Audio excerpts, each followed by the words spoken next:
ዮናሳዊ ሽሽት ይሉታል የአዳምን መደበቅ። የዮናስን ሽሽት ደግሞ አዳማዊ ሽሽት ይሉታል። የግንዛቤ ማለት ሰው በኃጢአት ሲወድቅ ስለ እግዚአብሔር ያለው ግንዛቤ አብሮት ይወድቃል። ሰው ከእግዚአብሔር እቅፍ ሲወጣ የነበረው ጸጋ ይገፈፋል። ይሄንን በምን ታውቃላችሁ? ለኛ እኮ ቀላል ነው።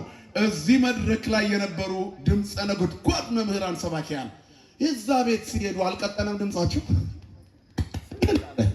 ያ ኦሪትና ሐዲስን ብሉይና ሐዲስን የሚያመሰጥረው አንደበት ድርቅ አለ። ከእግዚአብሔር ስንወጣ ከጸጋው እንወጣለን። አያችሁ፣ ስብከት በእውቀት አይደለም የሚባለው ለዚህ ነው። እውቀቱ መንፈሳዊ ስጦታና ጸጋ ነው። ሰው እውቀት አጣ ሲባል እግዚአብሔርን ማወቅ ነው። ካልኩሌሽን አይደለም ሃይማኖት። ይሁንልኝ ይደረግልኝ ብሎ መቀበል ነው። ሃይማኖት ሰጥ ይቅቲት ለዘይሴፋዋ ለድርድር የማይቀርብ ተስፋ ስለምናደርገው ነገር የሚያስረግጥ የማናየውን የሚያስረዳ ነው ሃይማኖት። ስለዚህ በእውቀት አይን በመንፈሳዊ አይን ስናይ እግዚአብሔርን እናውቃለን። እግዚአብሔርን ስናውቅ ምስጢራትን እናብራራለን። ደጉ አምላክ አንደበታችንን ይከፍትልናል። ክብርና ምስጋና ለስሙ የሆነ አባቶቻችን አምላክ። ስለዚህ ከእግዚአብሔር ጋር መኖር ባለ ርስት ያደርጋል።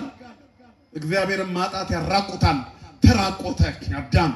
አይተ ያለው ከየት ነህ ሲለው ራቁቴን ስለሆንኩ ፈራሁ አለ።